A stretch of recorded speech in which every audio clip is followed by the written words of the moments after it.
They don't pay us to think. They pay us to know. We know we can beat them. There's no excuses why we shouldn't. Win the game, period. W is on 3, man. Let's go. W on 3. 1, 2, 3, W. Welcome, all my fellow Redskin brethren and sistren. I am your man and resident Redskins fan, Lou. Thank you for joining me here on the Redskins Report, Week 13 edition, fresh off the bye. Freshness, everybody. Back like cook crack. Your man Louie T here with you for the remainder of the season. And I hope your turkey day was as fruitful and enjoyable as mine was. Sans for the Redskins result, of course, which we'll get to a little bit later on, as we have not touched that. That is like finely dropped snow that has been untouched and well kept, ready to be stepped in. A yard that just is beautiful, nice, fresh and white, just ready to be stepped in. We're going to jump into that game, talk about all the things that went wrong, some of the things that went right, and some things that we can take from that football game moving forward to the massive Monday Night Football showdown versus the Philadelphia Eagles in week number 13. Before we get to that, though, there are so many things to get to in this episode, so I'll try to be as quick as I can possibly be. The Redskins just signed Reuben Foster, claimed him off of waivers as the 49ers released him on Saturday after he has been arrested once again on domestic violence charges. And so he was released by the 49ers. The Redskins picked him up off waivers. Here's the situation, guys. There's a reason I didn't give you a video for this. This doesn't warrant an individual video. We may never see Reuben Foster in a Redskins uniform. We may see Reuben Foster in a Redskins uniform.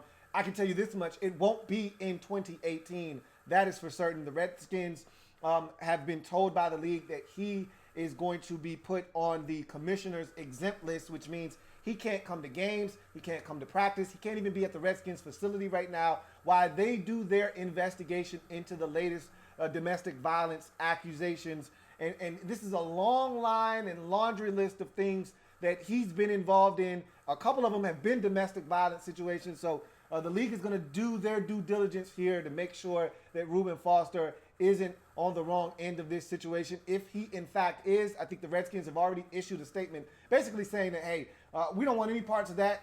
If he is, in fact, found guilty of wrongdoing in this situation, we're going to go ahead and cut ties with him as well.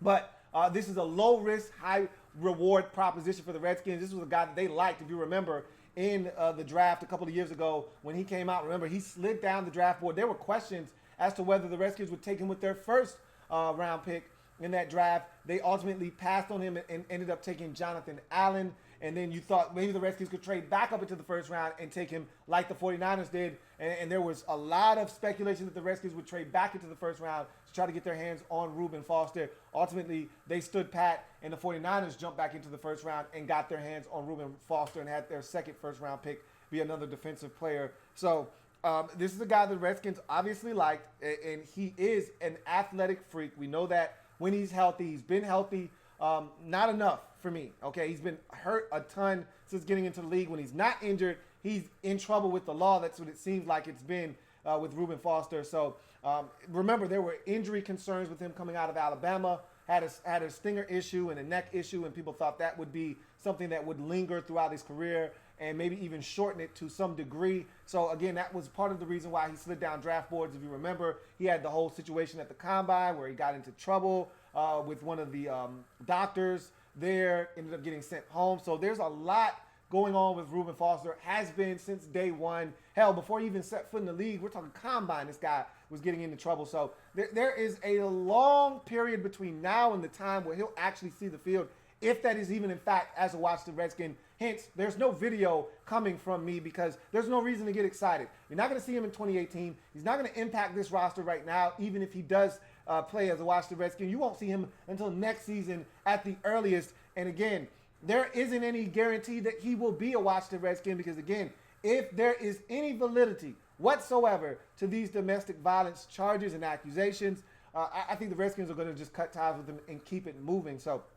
I'm not getting excited about this, although the talent here is off the charts and a guy that would instantly upgrade one of the need positions on this Redskins defense. I think we can all agree that the Redskins could use more team speed defensively, especially at linebacker. We love what Zach Brown brings to the table, but we need more of it. And we love Mason Foster and the calming influence he has on this defense, but we need more speed. We need more playmakers. You look at the Cowboys, you look at what Leighton Vander Esch has brought to their defense, you look at what a healthy Smith has brought to their defense, and all of a sudden you see what Jalen Smith and Leighton Vander Esch have done in transforming that Cowboys defense and making them one of the better units in all the football. And you look at us and you say, why can't we have some of that? And a guy like Reuben Foster would provide some of that if, in fact, he's able to stay healthy and stay out of trouble off the field. I think our locker room, once upon a time, wasn't good enough, wasn't strong enough as a cohesive unit to bring in a guy like this. But with Jonathan Allen, with Deron Payne, with a guy like Hamilton, Sean Dion Hamilton, and Clinton Dixon, all of these Alabama guys that are on the roster, I think the Redskins feel like this is a locker room that will allow a guy like Reuben Foster to come in, feel at home, have some calming influences on him, and maybe be able to get him to stay on the straight and narrow. So I actually think our locker room is conducive to handling a guy like Reuben Foster. And so hopefully the Chargers aren't what they appear to be. Hopefully he is able to stay in a Redskins uniform. But again, if he has done anything wrong, I have no problem with the Redskins washing their hands clean of this young man and keeping it moving. So that's why you're not going to get a video from me, because I, right now, am not 100% sure. Really, if you ask me the percentage that Reuben Foster plays a single game in a Redskins uniform, I put it at 30% right now. I really don't think he's going to end up playing a single snap for this Redskins football team. So that's why I didn't devote a whole video and a separate video to Reuben Foster. You get a couple of minutes at the beginning of this video, and now we're going to keep it moving. As you all know, this is the game that I've dubbed the annual 21 game. For those of you that have been under a rock or haven't been following me long enough, this is the Sean Taylor game. And today is the anniversary of his death. What are we at now? I think we're at 11 years now. It seems like yesterday. We do this every year on my show. Every year I talk about Sean Taylor, his impact. And it was only 4 years. It felt like much longer. The impact felt much greater. But Sean Taylor will never be forgotten. I said a million times before, I'll say it again, gone but never forgotten. He's in the hearts of all Redskins fans that watched him and lived through his play. And so I always talk about the 21 game as one that I want to get every year. We rarely win the 21 game, which pisses me off and frustrates me to no end. Last year we lost to the Cowboys on a Thursday night, got our ass whooped, as a matter of fact. If you recall, that was the Jamison Crowder game where he decided to hand the Cowboys the game within the first 7 minutes of the game with a couple of fumbles and punt return muff and everything you could have done wrong in that game. Jamison Crowder did it and helped the Cowboys, who, remember, were without Zeke Elliott, having trouble scoring, scored 38 points and beat the brakes off of us 38-14 in the Sean Taylor game on a Thursday night last year. We've got a chance this year to try to get the win. We haven't won the Sean Taylor game, the 21 game as I call it, since 2015 when we beat the Giants. And so I really want this one. I want it every year. Rarely do I get it, but this is a big one. Normally when we get to this point of the season, we're not playing for very much. It's all about Sean and trying to get the win for him.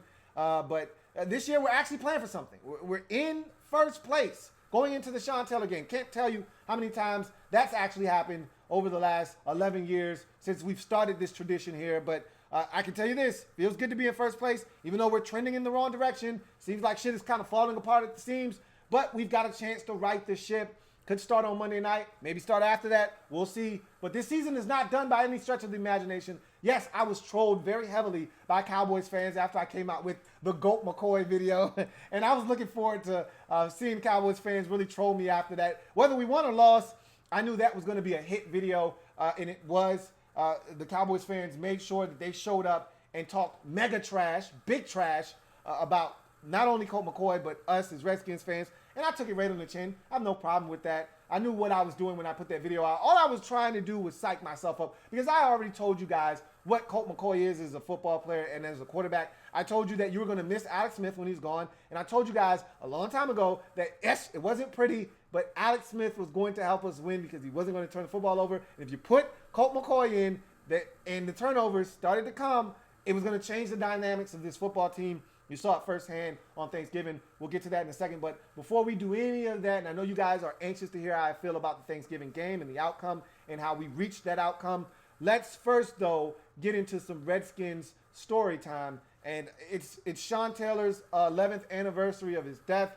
So I think it'd be only fitting to have story time be about Sean Taylor. And I'll give you one of my fondest Sean Taylor memories. I know everyone has their own. Here's mine. Let's get into Redskins story time before we jump into the bow of the bow and go. And the kick is, it hits the upright, no good. Washington wins it.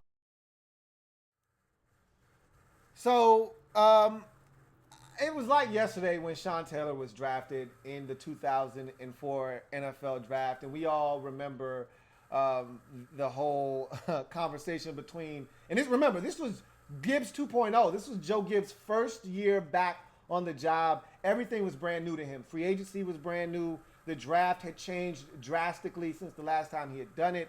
There were so many moving parts, so many things that Joe Gibbs had to wrap his arms around the second time around, and it was funny because remember, the first order of business when Joe Gibbs came back the second time around was trade a guy that didn't want to be here anymore in Champ Bailey that was arguably our best football player at the time. I don't even think that was up for debate. Champ Bailey was by far and away our best player at that time. He wanted out, and Joe Gibbs, in order to make his offense work, needed a really big-time running back. And so what does he do? He goes out and he trades Champ Bailey to the Denver Broncos for Clinton Portis in a second-round pick. I actually think the Broncos got the better end of that deal, not because Clinton didn't perform well for us, but because we actually gave them a second-round pick in addition to the best player on our football team. And you could honestly say that straight up, if we would have just traded Champ Bailey for Clinton Portis, that was still more value going to Denver than us getting in return with Portis. Granted, he was coming off of 2 straight 1,500-yard rushing seasons in Denver. I understand that. But that was with Mike Shanahan and that wide-open run game that they had out in Denver. You know, Shanahan's, they can scheme it up. And so I felt like we should have been getting a second-round pick if anybody should have been getting a second-round pick in addition to the player. But nonetheless, we trade away Champ Bailey. We get Clinton Portis. And Joe Gibbs was really looking to build this offense. He was going to draft Kellen Winslow Jr., if you remember the story, at number 5 overall. And Clinton Portis stepped in and was like, no, I'm telling you, I played with both of these guys at the U. The guy that you want is Sean Taylor. You don't want Kellen. He's a good football player, but he's not Sean Taylor. Sean Taylor is a difference maker. Trust me, Joe, the guy you want is Sean Taylor. Sean Taylor ended up being the pick. Joe took heed to Clinton's words, and he couldn't have made a smarter decision, as Kellen Winslow ended up being a number of things in this league, and even outside of it now, you see him getting into the trouble that he's in. And Sean Taylor became a legend of mythical proportions in this Redskins organization. And hell, around the league as a whole, you see all these young up-and-coming safeties say the same thing. I want to be like Sean Taylor. I idolize Sean Taylor. I want to model my game after Sean Taylor. And I said all of that to say this. My first memory of Sean Taylor and knowing that he was going to be good, you could talk about that Hall of Fame game the Redskins played in that year in 2004 against the Denver Broncos, in which he had 2 picks, including a pick 6. And you thought to yourself, man, that's pretty impressive. But it was the preseason. You're playing against backups. I didn't put too much stock into that, all right? The first game when I realized, God damn, this guy's really special. He's going to be really good if he can stay healthy and stay out of trouble, was the Week 6 matchup versus the Chicago Bears. If you guys remember in his rookie season, remember he was still wearing 36 at the time in his rookie season. And I remember this game so vividly. Redskins were not a good team in 2004. We won that first game of Joe Gibbs' career, if you remember, versus Tampa Bay. Clinton Portis with the big, I want to say it was like a 62-yard, 64-yard touchdown run on his very first carry as a Redskin, which was crazy enough. We thought there were so many more of those to come. There weren't. But that ended up being the deciding factor. The only touchdown scored in the game, if I'm not mistaken. I think the Redskins ended up winning that game like 13-9 over the Buccaneers, and that was the lone touchdown scored in the game. But Redskins didn't win another game until Week 6. Why did they win that Week 6 game versus the Bears on the road before their bye week in Week 7? It was because of Sean Taylor. Sean Taylor had a pick in that game. Sean Taylor had a sack. And the sack stood out more to me so than the interception, because he came from about 17 yards off the line of scrimmage on a safety blitz, and he got there. The quarterback tried to roll out of the pocket. Sean used that blazing speed to track him down. He dove, he rolled him up, and then he got up and he did a little bit of celebration dance. And I said, that's a hell of a football play. And it was from that point on, and you couple that with the interception that was really athletic, where he had to climb the ladder and go get the football, where I said, man, this guy's a difference maker. Like, we literally just won this game because of the play of 36, who was a rookie at the time. And from that point on, Sean Taylor just, to me, took off, and he continued to ascend and make play after play after play. And it was then where I said to myself, we got ourselves a football player here. And what I didn't know was that we were going to tag team him with LaRon Landry. And I honestly believe, had Sean Taylor not been senselessly killed and murdered in his own home, that we would have had one of the best safety tandems, because LaRon Landry, after Sean Taylor left, we tried to make him into the new Sean Taylor, and we started playing him out of position. LaRon Landry was a box safety. That's all he was supposed to be. An enforcer around the line of scrimmage, a guy that you could use to be that extra defender in the box, had the speed and the ability to run with some backs and some tight ends underneath, but you didn't want him too far away from the line of scrimmage, because then he'd be a fish out of water. He was tight-hipped. So everything that you wanted LaRon Landry to do, you wanted it to be around the line of scrimmage, and he was great at it. When we had Meast, as he was called, half man, half beast, and Sean Taylor as the free safety, patrolling everything on the back half, and LaRon Landry in the front half, I don't know if you were going to find a better combination, a yin and yang of safeties in the league. And I thought that was going to be a tandem to be reckoned with for the next 5 to 7 years easy, until Landry's rookie deal was going to be up. Because remember, Taylor had signed a 7-year, $18 million deal. So he wasn't going anywhere anytime soon. So I felt like we were going to have the makings of one of the best safety tandems in the league. Of course, he was senselessly taken from us way too soon. But I still remember that Bears game as the breakout game for me, the one that made me say, man, here comes Sean Taylor. This guy's going to be truly special. Man, we were robbed. His daughter was robbed. His fiance was robbed. His family was robbed. Us as Redskins fans were robbed. His close family and friends were robbed. We were all robbed of something so special, someone so special. The gift that not many people are bestowed upon. His talents are unmatched. I don't think we'll ever see a guy come into the league with the package that Sean Taylor had. The size, the athleticism, the speed. The guy had over 40-inch vertical at 6'2". A guy was running a sub 4.5 40. The guy was extremely physical. And if you go back and watch his hits would have been good in today's NFL. A lot of them would have been, because he wasn't going helmet to helmet. He wasn't using his helmet. He took his helmet out of the game. It was all shoulder with him. Now, the only thing that you would question is defenseless receiver. I could argue that a lot of those hits were clean, but in today's NFL, maybe they wouldn't have been because of the defenseless nature. But he was cleaning guys' clocks. I remember there was a hit against Chris Chambers over the middle of the football field before Chambers could even really get the football. I don't even think it was a fumble. I don't even think he ever caught it. But Sean Taylor smoked him, scooped up the ball, and he was so adept at scooping up fumbles. I could go on and on. I have so many Sean Taylor stories, but we've got so much to talk about tonight. So I'll end it by saying this. The Redskins organization hasn't had many things to smile about over the last 25 years. But one of the brightest shining stars, even though it was a very bright but quick shooting star, the brightest star we had, and the one thing that we can hang our hat on over the last 25 years was Sean Taylor. It's a damn shame that that's the one thing that we can talk about over the last 25 years of existence for this franchise. But really, that's the one thing we can hang our hats on and say, hey, we haven't been good for a long time, but there's always Sean Taylor. And he's truly missed. And as long as Redskins fans like myself still have breath in our body, his legacy will live on as one of the greatest safeties to ever play this game. Short, but impactful Sean Taylor. May he rest in peace. Let's get to the bow and go. Redskins bow and go. So let's go back to Thanksgiving. As painful as it is, Week 12, Redskins fall short to the Cowboys 31-23 in a game that they had every opportunity to win.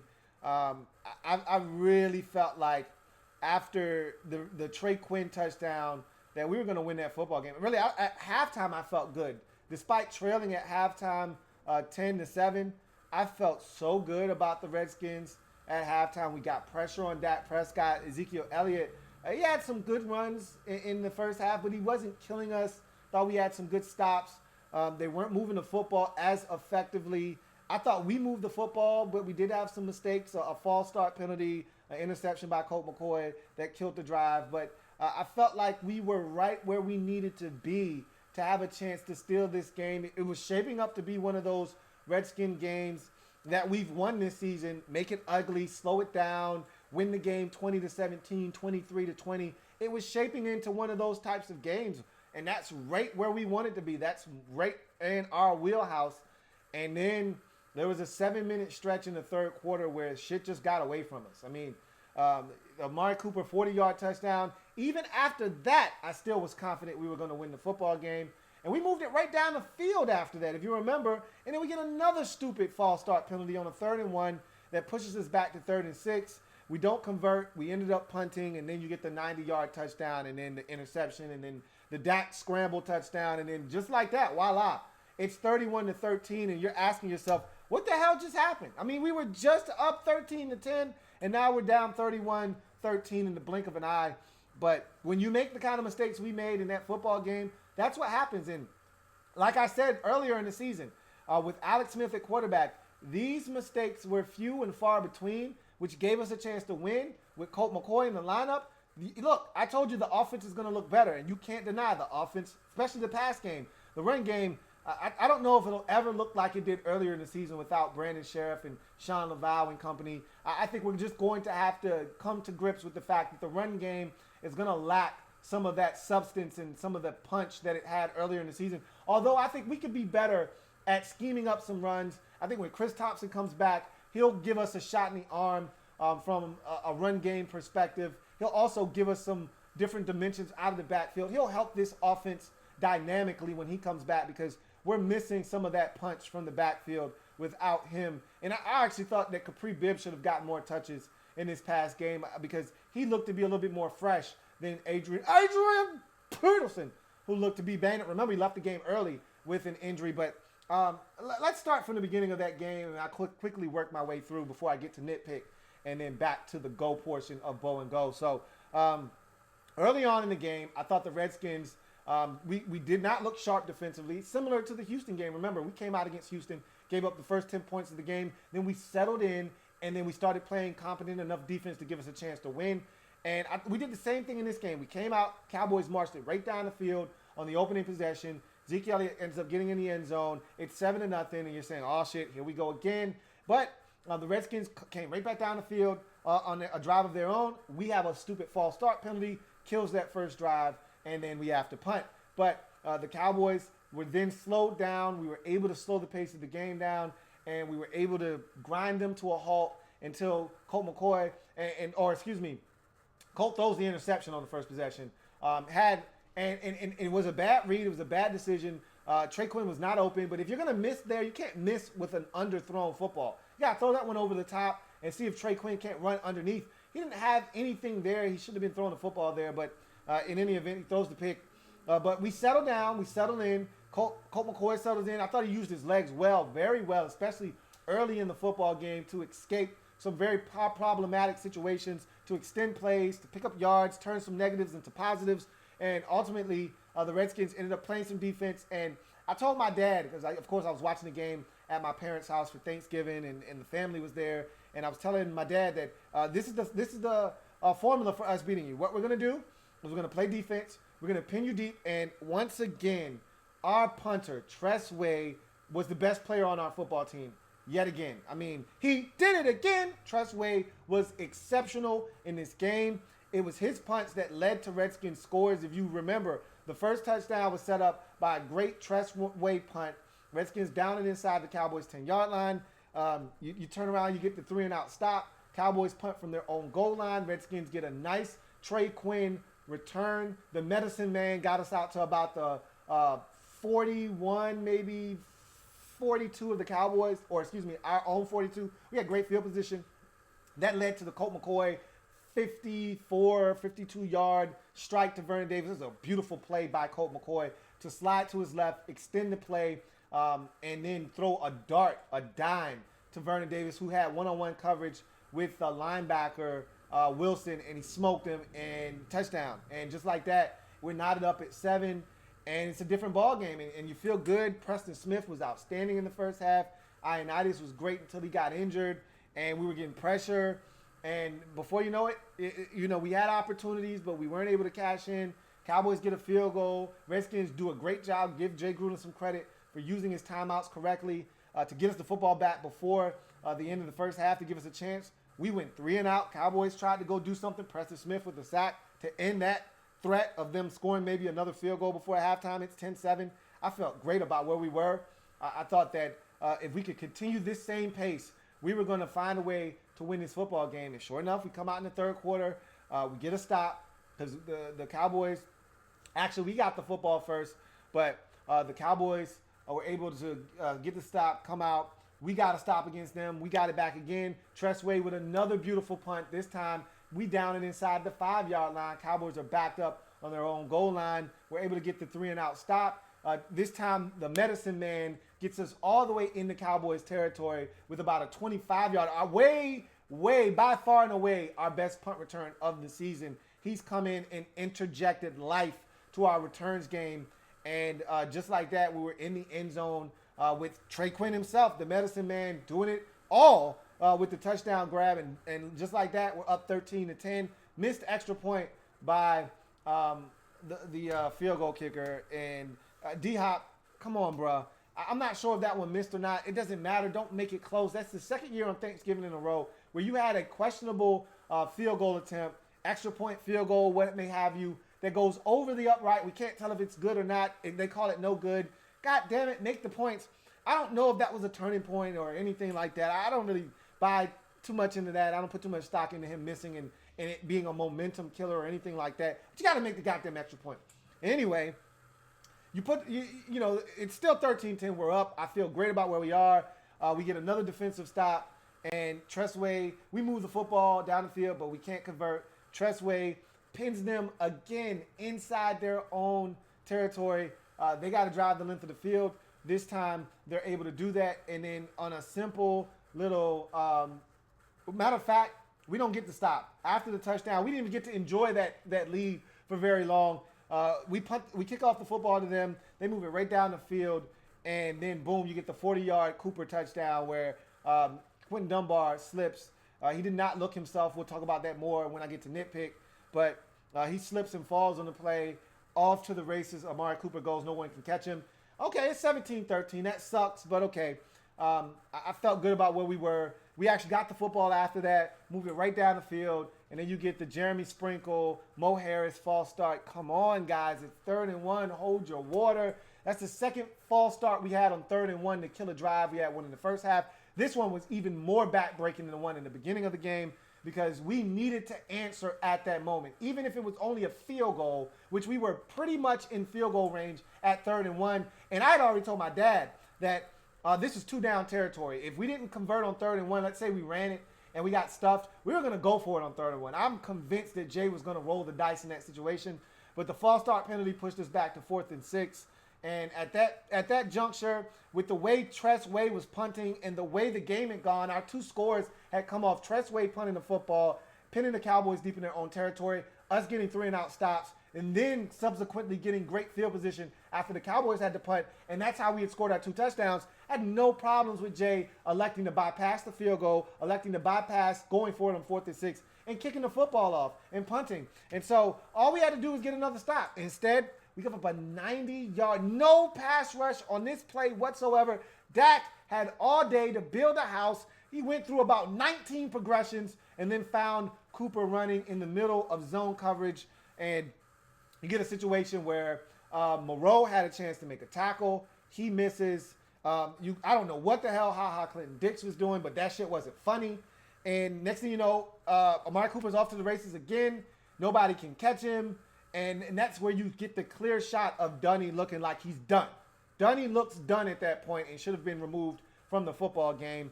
Nonetheless, 90 yards later, Cooper's in the end zone. And you're asking yourself, what the hell just happened? We were just up 13-10. Now it's 24-13. Even then, still, we're in this ball game, and we need a response, and we need it now. What does Colt McCoy do? I'm not putting this one on him. Morgan Moses, Momo has to get the cut there on DeMarcus Lawrence. He doesn't. Lawrence, great job. He's an elite player. That's what elite players do. They make plays like that. He picks the football off. I'm not putting that one on Colt. I'm just not. That's a three-step drop. Ball has to come out quickly. It would have been for a first down. Dotson was wide open. I saw what he was trying to do. It's Morgan Moses' job to cut that guy. He didn't. And that's a hell of a play individually by DeMarcus Lawrence. So just like that, they're back in scoring range. At that moment, I'm saying, I'm still the ultimate optimist. So at this point, I'm saying, look, you get a stop here. You forced them to kick a field goal. Not only is that a momentous turn for us after the bad turnover, but it's still a two-score game. You're still only down 2 touchdowns. We got plenty of time left in this football game. Mind you, we're still in the late stages of the third quarter. We've got plenty of time to mount a comeback. So I'm not worried. We've moved the football in this game. I feel comfortable that we can make a rally and get back into this game. And what do we do on third down? We got 2 defenders with a great chance to get Dak Prescott on the ground. Jonathan Allen had a shot. Preston Smith had a shot. And at the last moment, DJ Swearinger came late. He wasn't going to get him. How the hell did he not get tackled? That's the kind of stuff that makes you say we could definitely use a guy like Reuben Foster. And that's also something that makes me say, why can't we be smart enough to spy around the end zone? I just don't understand. Like, I was watching the Panthers game the other day, and I watched the Panthers. Was it the Panthers game I was watching? No, it was the Titans game on Monday night against the Texans. And and Romeo Crennel, smart defensive mind in this league, on a third down in the red zone, knows Mariota wants to extend plays with his legs and ultimately use his legs if necessary to score like he did against the Cowboys on a Monday night. So what does he do? He drops Jadeveon Clowney into the middle of the field as a spy. And what does Mariota do? Tries to take off and run. Who's there to slow his ass down and force him to do something? Clowney. And they had to settle for a field goal. Why can't we do that? Why don't we put a spy on Dak Prescott? I don't know. Doesn't matter. Dakota ends up shaking 2 dudes, getting into the end zone. That was an absolute backbreaker. Any hope of winning probably went out the window. I still, we still had a 5% chance at that point, and I still was hoping for the best. But the way the game had gone and the fact that we were now down 3 scores, when are we going to score 31? I didn't like our chances. 27 was pushing it, but it was doable. 31 was outside of our range. So that one was the one that really broke the straw that broke the camel's back. But nonetheless, you rally back, you go down, you score a touchdown, you cut it to an 11-point lead.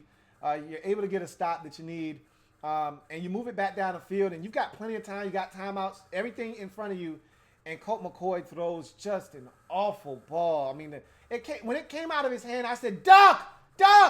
It was a wobbler, and my dad was like, shoot it down! And they sure enough did shoot it down and pick it off. Was Mo Harris groped and molested on that play? Absolutely. Should have been flagged. You're damn right. But we'll get to that a little bit later on when I get to nitpicks. But it still shouldn't have. It was a bad decision, a bad throw. You can't do that. It was triple coverage. The ball was thrown so poorly. Like, if you're going to try and throw it into triple coverage, you best damn better throw a spiral and a tight one at that, and you better zing it in there. Colt McCoy doesn't have the arm strength to zing anything anywhere. And that thing came out so ugly and nasty that it had no chance, 0 chance of getting to its target. And that, to me, for all intents and purposes, killed any opportunity of making this a ball game. You had to have something there. Even if it was a field goal, you had to have it then to cut it to a 1-score game. And Redskins still get a stop, ultimately get back down there. Then you get the egregious miss on the Jordan Reed helmet-to-helmet defenseless contact. We'll get to that in a second. Anyway, we get the field goal. We kick the onside kick, and it's all for naught. Redskins lose the game 31-23. Really disappointed because I felt like we had every opportunity to win.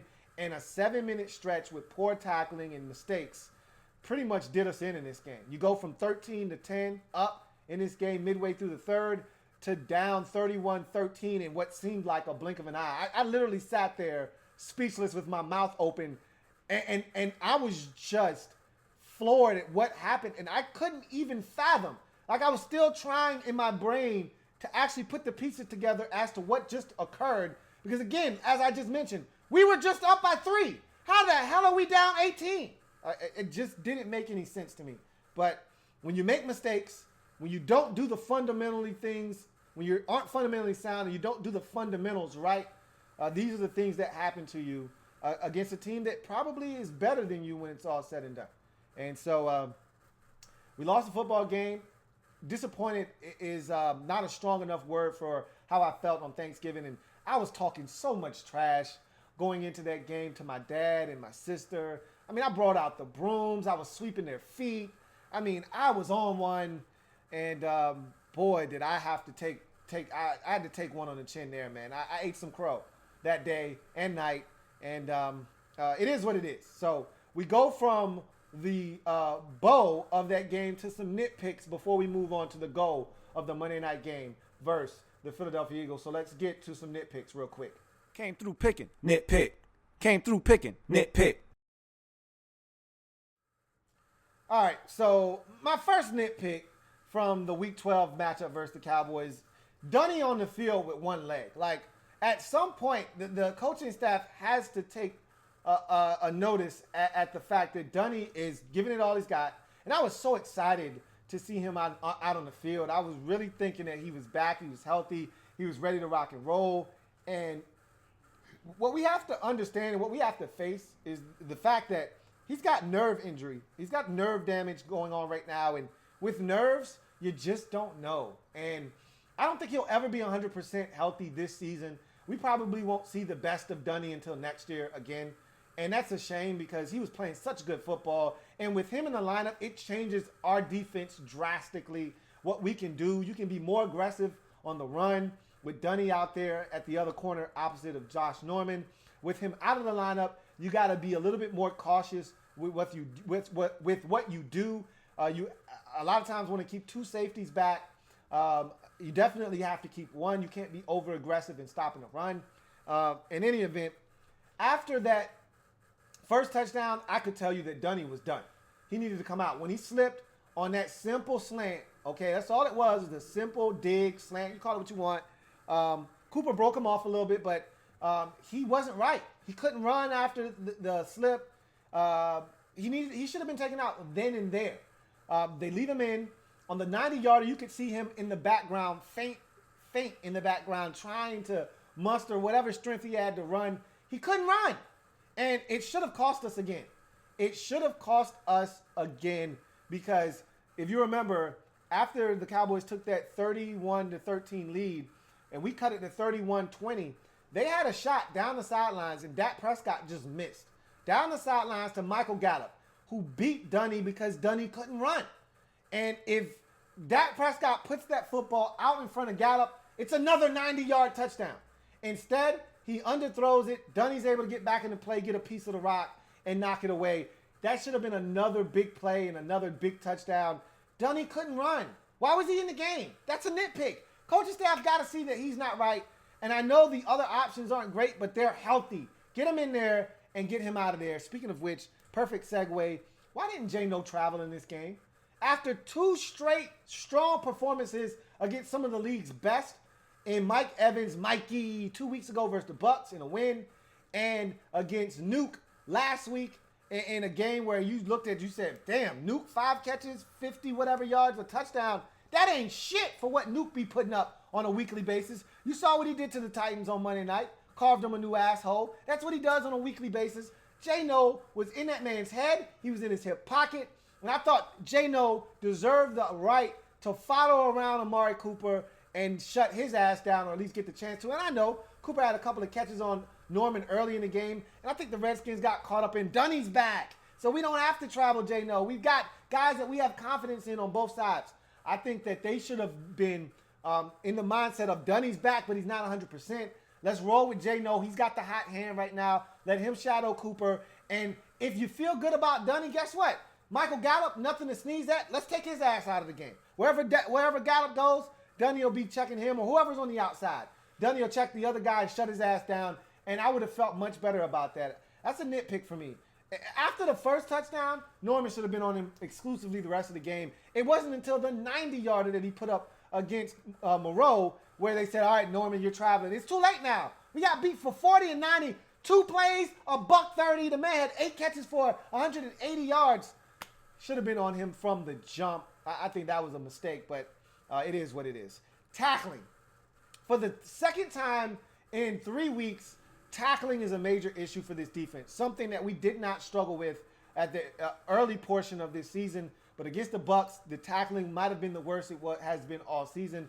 This game, it was no better. You got the Dak Prescott touchdown that was an absolute backbreaker. You've got the Cooper touchdown that, for all intents and purposes, really put the Redskins behind the 8 ball. I'm not counting the 40-yarder as a missed tackle. That a slip, and Cooper was out the gate, for 88 on that one. There's really nothing you can do there. But Clinton Dix with just the worst angle you ever see a safety take. And I don't know what the hell Fab was doing on that play. I don't know if he was trying to strip him or what, but that was a piss-poor attempt at a tackle. We didn't do a good job. Remember, there was a third down where Dak has Stacy McGee and Preston Smith draped all over him, and he still manages to get rid of the football to Cole Beasley, I believe, for a first down. Like, come on, guys. Like, get his ass on the goddamn ground. I don't care how many goddamn Greek oikos yogurts he's eating. Get his ass on the goddamn ground. All right? I don't care how many Campbell's chunky soups he's been eating. Get him on the ground. And we just couldn't tackle. For the save our life in that game, Ezekiel Elliott with a bunch of yards after contact. We struggled tackling in this game, and it bit us in our ass at the end of this football game. The false start penalties, they were egregious, and boy, were they impactful. There was one early in the game in the first half that killed the drive. The one in the second half, though, the Jeremy Sprinkle, Mo Harris one, that is an absolute killer at a time where we absolutely had to have it. All right, Cowboys just scored. They got all the momentum. We're looking to wrestle it back. And that false start penalty takes you from 3rd and 1 and potentially in a field goal or a 4th and 1 situation where you go for it if you don't convert on 3rd and 1 to a 4th and 6 after we don't convert the 3rd and 6 that we ultimately punt. Like I said before, I had no problems with the punt. We had them at the 10-yard line. We had played well deep in Cowboys territory all game long. You give up the 90-yarder, and it all traces back to that damn false start penalty. You can't have it, and we had it there. That was a really, really bad penalty there, and that's part of the mistakes that I talked about. With Alex Smith under center, we didn't have those mistakes, and with Colt McCoy, you get a different cadence. Okay, you get a different voice, one that you haven't heard before this season, and so guys aren't used to the snap counts. They're not used to that second whatever his count is, whatever his cadence is. He got a couple of guys off. Morgan Moses was the culprit in the first half, and so we got hurt on some penalties, man. We're not good enough to overcome those. We're not good enough right now. Another nitpick. Not being ready after the Lawrence injury with 2:24 left in the game. At that point, I'm grasping at straws. I know we got to score 2 times. In my mind, we got to score before the 2-minute warning because we had 1 timeout left. You score before the 2-minute warning. That essentially gives you 2 timeouts, and you'll get the football back if you're able to get them to go 3 and out. Now, who knows? The Cowboys may have been feeling frisky. They may have thrown it on 3rd down, may have thrown it on 2nd down. Incomplete pass. You don't have to spend the timeout. Who knows? But the key was you had to score before the 2-minute warning, and DeMarcus Lawrence went down with 2:24. The clock stops temporarily, but they don't burn a timeout because it's not under 2 minutes. And my mindset was, hey, we should have 2 plays called right now. If we get this completion, you should be able to run up, get another play in before the 2-minute warning at least. And not only did we not have 2 plays called, we weren't even ready to run the first play. And we let 12 seconds run off the clock. It went from 2:24 to 2:12 before we actually snapped the football. Like, what are you guys doing out there? And that's a Jay Gruden issue there. We should have been ready on the ball. As soon as the official marked the ball for play, that ball should have been snapped and the Redskins should have been ready to go. And really, I thought they should have had 2 plays already ready to go. And to not even have the offense up at the line of scrimmage ready to go with 1 call, that's egregious. That's disgusting. It's despicable. It's part of the reason why we're on a 2-game losing streak right now. And then finally, the final nitpick is the officiating, man. It was bad in this game, just like it was last week. For 2 weeks straight, we've been on the short end of the officiating stick. And for those of you unaware, the NFL came out and gave the Redskins an apology for the missed call on the Josh Doctson no call at the end of the Texans game. They said, that should have been pass interference. You guys should have been 1st and 10 from about the 17-yard line with an opportunity for a chip shot field goal to win the game. We're sorry. Oops. My bad. We don't want to hear that shit. All right? But that shit doesn't do anything for us now. We lost the game. You didn't do your job. We lost the football game.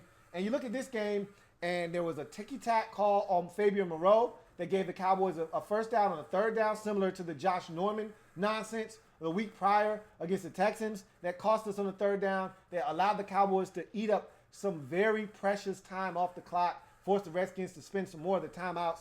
Just a really bad holding call there. You just can't have it. That's not a good call in that situation. Just period. It's not a good call. Then you have a missed face mask on Colt McCoy. You could argue that Dak Prescott got face mask. His wasn't as egregious as Colt McCoy's was, though. Like, how could you possibly miss that face mask? I don't get it. And then you've got the no call on the Mo Harris molestation down the field on an interception that was very costly. That was, for all intents and purposes, the end of the game. I know the Redskins ultimately got the football back, scored a field goal, and had an onside kick try. But for all intents and purposes, at 31-20, with still about a good 6 minutes left in the game, that interception killed any momentum the Redskins had of trying to get back in that game. You call pass interference, holding, whatever the hell you want to call. You could call whatever you like. Yeah, you got to call something, though. You can't allow Mo Harris to get undressed like that. You can't allow a guy to sodomize Mo Harris like that and call nothing. But that's the way we've been getting treated by the officials of late.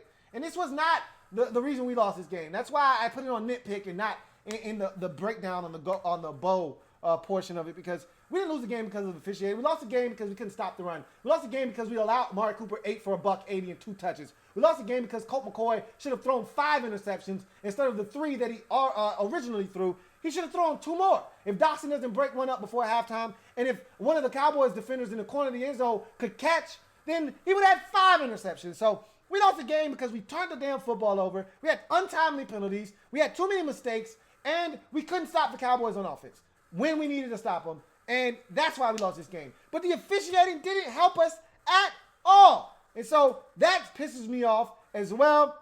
And finally, the Jordan Reed miss. Like, what the hell are you looking at, man? I mean, honestly, it's almost like you got a vendetta against us. At that point, when you don't call that, and I've never seen Jordan Reed that mad before, ever. He had every right to be. I didn't blame him. He went after the official when he was on the sideline. I had to tell one of the coaches, hey, grab his ass before he mess around and get suspended next game behind doing something crazy. But he had every right to be pissed off because he got smashed in his helmet. And this was face mask to face mask. And he was defenseless at that. How you don't call that? It wouldn't have made one bit of difference other than we might have been able to score a touchdown, go for 2, and possibly cut it to 3. We still wouldn't have gotten the onside kick. We still would have lost the game 31-28. But at least we would have gotten our call. Again, the officiating has been grotesque these last 2 weeks. It's got to be better, because if it's not, we don't stand a chance, because we're already making mistakes on our own. We don't need the officials exacerbating the problem and making it much worse than it already is. But the officiating, my God, it was so... I was at the house and I just told the fellas, don't look for calls. We're not getting any of them. Just play the game, because we're not getting any benefits of the whistle. They just don't like us. Simple as that. They don't like us. And those are my nitpicks, man. A game that got out of control in a 7-minute span that we had a chance to win, and we just threw away in the garbage. Pisses me off. Let's get to the gold version of Came the through bowl. picking. Nitpick. came through picking. Nitpick. So, look, I'm going to make this short and sweet. I don't have a lot to say about this game other than it's the Sean Taylor game. It's the 21 game, and I want it bad. Eagles come into the game. They did not look impressive versus the Giants, but they got the win. They're now 5-6 on the season. We're 6-5 after 2 straight losses. We could have easily beat the Texans. We were in that Cowboys game, had a shot, and then we self-destructed. The Eagles, they don't look like world beaters, but they're in this thing. They're at home. They feel good about where they are because with a win coupled with the Cowboys loss, they're tied for first place just like we are and the Cowboys would be as well. So they feel like, look, for as bad as we've played this season with all the injuries that we have, if we find a way to beat the Redskins on Monday Night Football and the Cowboys lose to the Saints on Thursday night, we're going to be tied for first place. And with 4 games left in the season, that's all you can ask for if you're the Eagles with the way you've played this season and all the injuries that you've incurred. If you're the Redskins, you can say the same thing that the Eagles have said. I just said about the Eagles. Look, for as bad as we've played the last month of football, because let's be honest, we shouldn't have beat Tampa as bad as we played in that game, but we did. We lost to Houston. We lost to the Cowboys. And if we're not careful, we're going to lose to the Philadelphia Eagles on Monday night as well. And for once, we were at 6-3. We were feeling good about this season. You lose your quarterback. You enter in Colt McCoy. He shows you why he's a backup. He shows you why he's Colt McCoy and shows his true colors. You're hoping that with a week of practice, everybody wanted to pull the whole practice card. Oh, he didn't get any practice reps. He'll be better with practice. He's Colt McCoy, okay? Like I said, I have the utmost confidence that Colt McCoy will have this offense look better. He'll make some plays. He'll give us opportunities to win. And when we get Chris Thompson back, I'm not even worried about Jamison Crowder at this point. He might not come back this season. And I'm fine with that because the medicine man looks good. As long as we stay relatively healthy with the medicine man and get Chris Thompson back, I think we'll be just fine with the skill guys that we have. I feel good with Colt McCoy. He's going to turn it over. You saw that. Colt McCoy is going to make – he easily fumbled the football. That could have been another turnover. He's going to turn over the football. Just know that, okay? That comes with the Colt McCoy package. I tried to explain that to you guys. I don't know what the hell you guys have been looking at with Colt McCoy, but I'm still confident he's going to give us a chance. We didn't lose that game against Dallas because of the offense. We lost the game because the defense, even with the 3 turnovers, we lost by 8. Think about that for a second. We scored 23 points. Name one game this season that with 3 turnovers, we could have scored 23 points. Name one game. The offense is way better with Colt McCoy at the helm in terms of the passing game. But with that being said, you're going to make mistakes. You're going to have turnovers. It's going to force the defense to have to work that much harder. They've got to be better, and they haven't been good of late. And if they're not good against this Eagles team, look, we haven't been able to stop the run in over a month, okay? The Eagles can't run the football, but the Bucs couldn't run the football. The Falcons couldn't run the football, and both of them ran the football against our ass.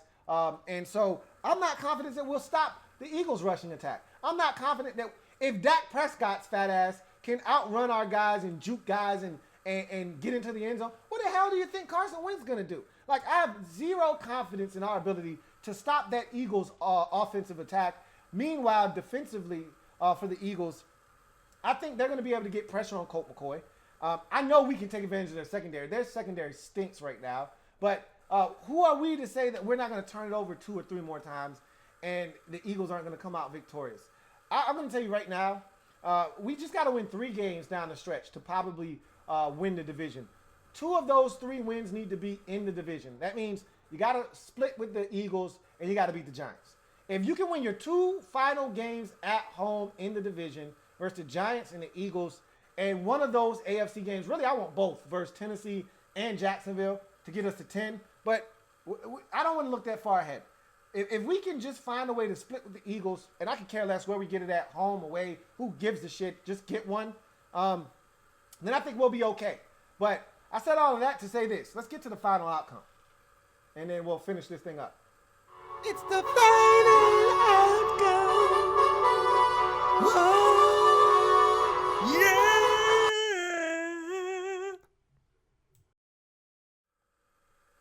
I said all of that to say this. I don't have that much confidence in our ability to go on the road on the Monday. First of all, it's Monday Night Football. We're on primetime television. You know what that means for us. I hate feeding into the negative bullshit and the redundant rhetoric that is Redskins play poorly on primetime television. But look, at some point, if you keep doing the same thing over and over again, it's not a fluke. It's not happenstance. It's a trend at this point. Like, this is who we are. We don't play well. When the lights are its brightest, the stage is its biggest, we fold up like a lawn chair on a Sunday afternoon in July. And so I don't love our chances to go on the road. We were in this exact same spot last year, and we went in and we put up a hell of a fight, and we lost. I expect us to go into Philly, put up a hell of a fight, but at the end of the day, I don't think we're good enough. We're going to get Chris Thompson back this week. That should bolster the offense, give us the shot in the arm that we desperately could use out of the backfield, because I think Adrian Peterson is running out of gas. But I still don't like our chances to win this game. I think we're going to give up too much on defense. I just don't like the way our defense is playing right now. I think Wentz is going to put up a Houdini act, escape a couple of sacks, make some plays off schedule that's going to break our back in this game, sort of like Dak did. And I think the corner situation with Dunbar, I don't know if Dunny's going to play this week. He didn't look right after the game. I just don't like this spot for us. After this, I think we've got a chance to really run the table. I really do. You know, at home versus the Giants, at Tennessee, at Jacksonville, both winnable football games, and then finish up against these same Eagles at the crib. I think we can win all 4 of those games, but you take them one game at a time as they come, and this is the next one up on the docket, and I'd love to get it and keep the Eagles at bay. And maybe if the Cowboys do slip and fall to the Saints and we're able to get the win, we get back atop the division about a full game by ourselves. It would be nice, but I'm not holding my damn breath. All right? I don't like what I've seen from this team over the last month, dating back to the Falcons game, defensively especially. And so DJ Swearinger said it best. When you don't do the fundamentally things sound, you get embarrassed on primetime television in front of everybody to see. We haven't done the fundamentals right. We haven't tackled. We haven't played assignment football. We haven't taken good angles. We haven't done the things that good defenses do.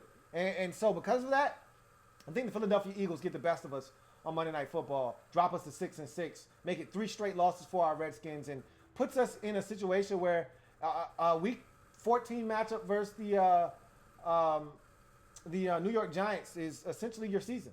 And I'm okay with that. I'm okay with us having our backs up against the wall, because we seem to perform our best when our backs are up against the wall. And so we'll see what happens. I don't have a lot of confidence. I'd love to hear from you guys in the comment section as to what you feel about the Reuben Foster situation, what you felt about the Cowboys game, and you give me one of your fondest Sean Taylor memories, and then what you think is going to happen in this Eagles game on Monday Night Football. I am a Redskins fan etched in burgundy and gold. My Redskins spirit will never die. Redskins spirit will never fold. Until we meet again, hail to our beloved Washington Redskins.